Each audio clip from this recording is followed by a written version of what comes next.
Hello, everybody. It's Jodi. I think, oh my goodness, I should have double checked this. I think it's episode 11 of Tuesday Tips. I'm going to have to go back and possibly edit that in the description because I'm not 100% sure. Anyhow, welcome to Tuesday Tips.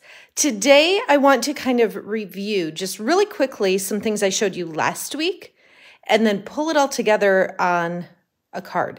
So I talked to you last week about using your punches in a different way than what you actually see. So we have this punch here.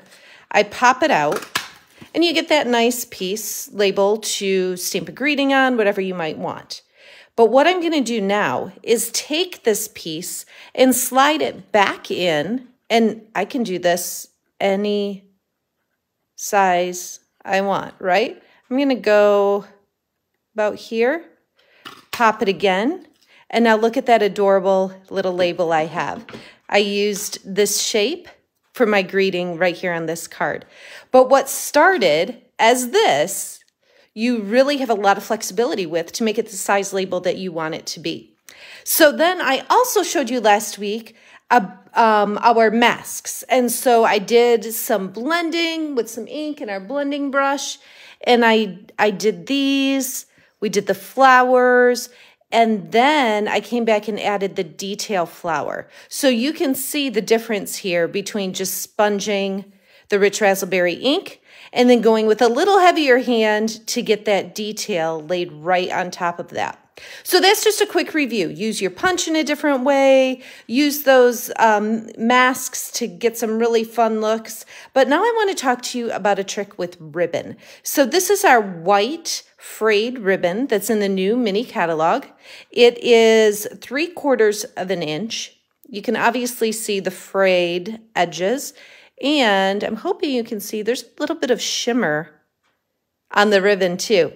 So I wanted to put this behind my label on this card, but when I looked at it, I just didn't like the way that looked because it's just too wide for that piece. So what I did is I just cut a small section, and instead of just setting this on the card and popping that up over it, what I did first was I just took my scissors right down the middle and cut it in half.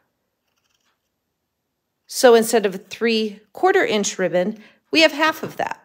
And then of course the edges are frayed, so it's totally fine that the edges are frayed on the other side. That just adds to the intended texture. And then that's what I put behind the piece here. So at the surface, you might have looked at this and you thought, oh yeah, I recognize the masking from last week. Or wow, yeah, I can use this punch and change it into a smaller label. But you might not have noticed right away that this ribbon is not the thickness that it comes on the spool. So think outside the box a little bit when you're creating. If you don't quite have the punch that you want, or you don't quite have the width of ribbon that you want to use, go ahead and cut it in half or whatever might work to just give you a little bit of a variety with your projects. So that's my quick Tuesday tip. Thanks so much for watching. Have a great day.